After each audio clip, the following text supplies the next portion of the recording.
নমস্কার, @joys cooking চ্যানেলে সকলকে স্বাগত।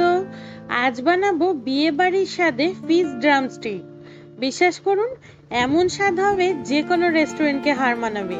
ভিডিওটি ভালো লাগলে লাইক করবেন, কমেন্ট করবেন, শেয়ার করবেন এবং আমার চ্যানেলটি সাবস্ক্রাইব করবেন। তার জন্য নিয়েছি 500 গ্রাম জ্যান্ত কাতলা মাছের পিস। তারপর মাছগুলো সেদ্ধ করে কাঁটা ছাড়িয়ে নিয়েছি।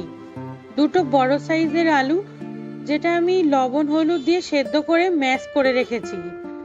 আধ বাটা পেঁয়াজ, আদা, রসুন, লঙ্কা কুচি, আধ বাটা টমেটো, ধনেপাতা কুচি, জিরে ও ধনের গুঁড়ো, দুটো শুকনো লঙ্কা, কাশ্মীরি লাল লঙ্কার গুঁড়ো, যেটা সামান্য জল দিয়ে গুলে রেখেছি, ব্রেড ক্রাম্বস, 8 থেকে 10 পিস কাবাব কাঠি আর ডিম।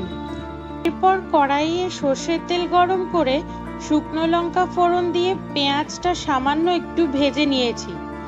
এরপর আদা রসুন লঙ্কা দিয়ে 2 মিনিট ভাজার পর জিরে ও ধনের গুঁড়ো দিয়েছি।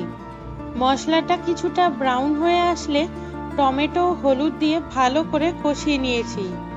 আলু ও মাছ সেদ্ধর সময় আমি লবণ দিয়েছিলাম, তাই আলাদা করে আর লবণ দিইনি। এরপর সামান্য একটু কাশ্মীরি লাল লঙ্কার গুঁড়ো দিয়ে সেদ্ধ মাছ ও আলু দিয়ে 4 মিনিট রান্না করে নিয়েছি। সম্পূর্ণ শুকনো হয়ে গেলে ধনেপাতা ছড়িয়ে ঠান্ডা হতে দিয়েছি। এরপর কাবাব কাঠিতে দুটো করে চিংড়ি মাছ লাগিয়ে পুরটা ভালো করে সেট করে নিয়েছি। সবগুলো বানানোর পর ডিমের গোলায় ডুবিয়ে ব্রেড ক্রাম্বসে মুড়িয়ে নিয়েছি। এই প্রসেসটা আমি 2 বার করেছি। প্রত্যেকটা তৈরি করার পর একে একে গোল্ডেন ব্রাউন করে ভেজে নিয়েছি। আপনারা বাড়িতে অবশ্যই একবার বানাবেন, খেতে জাস্ট অসাম লাগে। ধন্যবাদ।